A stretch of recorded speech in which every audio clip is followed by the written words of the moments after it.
In a metal conductor, the positively charged particles are fixed in place, whereas the negatively charged particles, called electrons, are free to move around. A metal typically has an equal amount of positively and negatively charged particles, making the metal as a whole electrically neutral.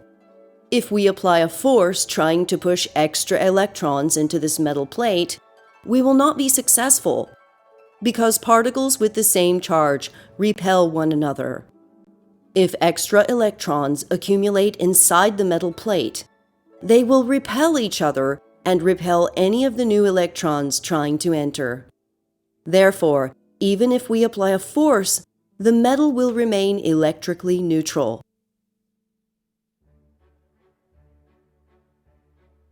Now let us consider a new scenario where there is another metal plate close to the one shown. As electrons accumulate in the first metal plate, they will repel the electrons in the second metal plate. The positively charged particles left behind in the second plate will exert an attractive force on the negatively charged particles in the first metal plate. This makes it possible for the first plate to have more negative particles than positive particles. As we add electrons to the first metal plate, an equal number of electrons leave the second metal plate.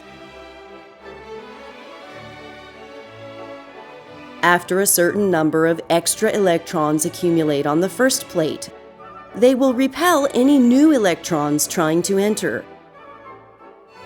The first metal plate has developed a net negative charge, and the second metal plate has developed an equal and opposite net positive charge. We can cause this equal and opposite charge on each plate to be larger by applying a larger external force.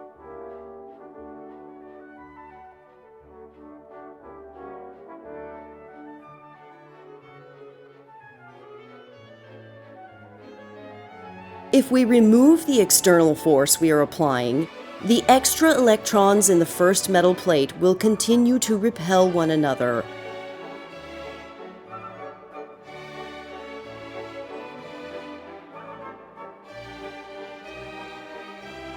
We have now returned to our original condition where the net charge on each plate is 0.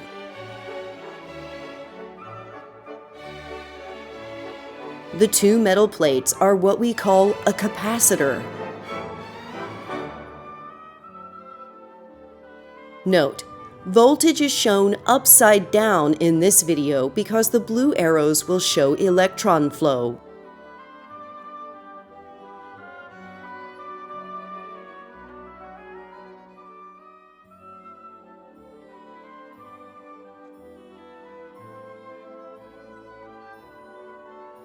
By briefly connecting the capacitor to a battery as shown, the two plates have developed equal and opposite charges.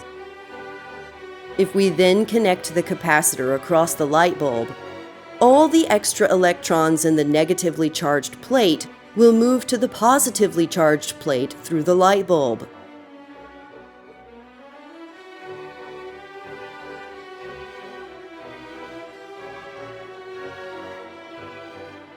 If we use multiple batteries in series, then we can force the two plates of the capacitor to develop larger amounts of charge.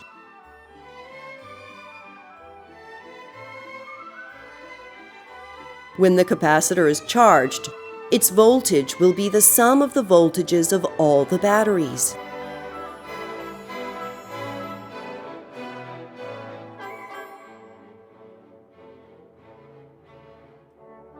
Charging the capacitor to a higher voltage will cause the light bulb to stay on longer when the capacitor discharges.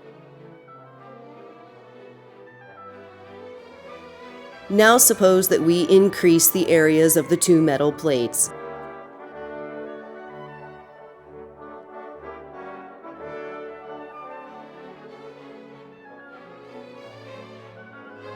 This increased area allows us to push more extra electrons into the first metal plate and remove more electrons from the second metal plate without applying a larger external force.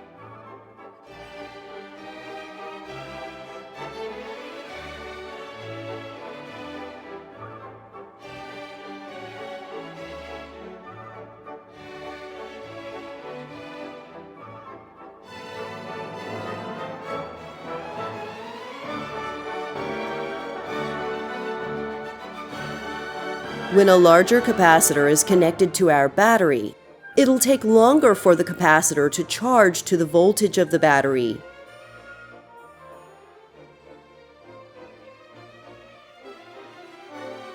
Although the final voltage is still equal to the voltage of the battery, for a larger capacitor, this voltage represents a larger amount of charge on the two metal plates.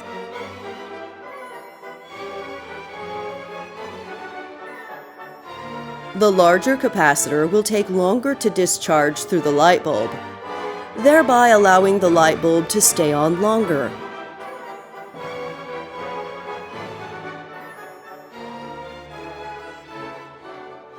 Suppose that we add a special material in between the two plates. This material does not allow any particles to flow through it, but it contains molecules that change their orientation based on the charges of the two plates.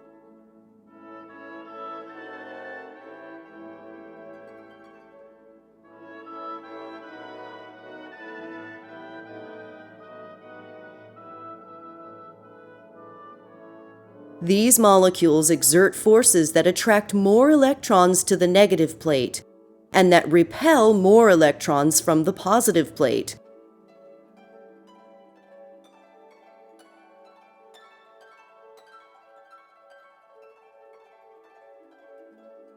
The presence of this material has the exact same effect as does increasing the areas of the two metal plates.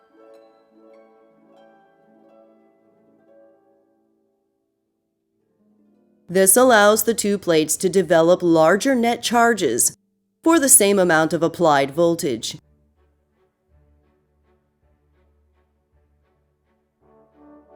We say that we've increased the capacitance of the capacitor.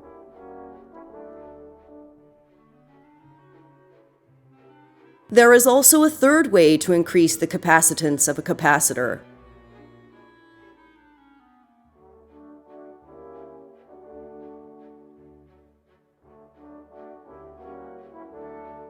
This is by moving the two metal plates closer together.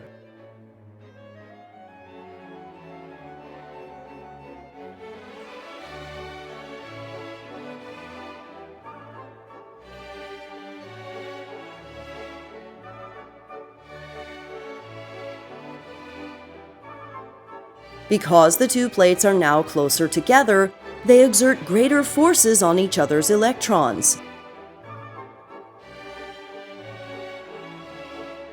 This attracts more electrons to the negative plate and repels more electrons from the positive plate, allowing the two plates to develop larger net charges for the same amount of applied voltage.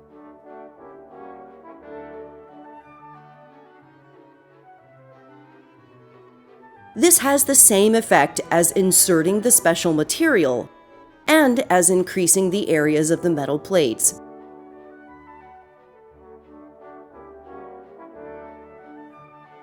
To create the largest capacitance possible, we want to make the areas of the plates as large as possible, insert the special material in between the plates, and move the two plates as close together as possible.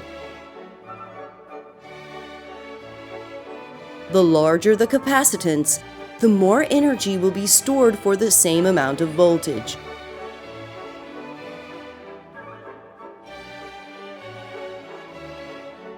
Much more information about electric circuits is available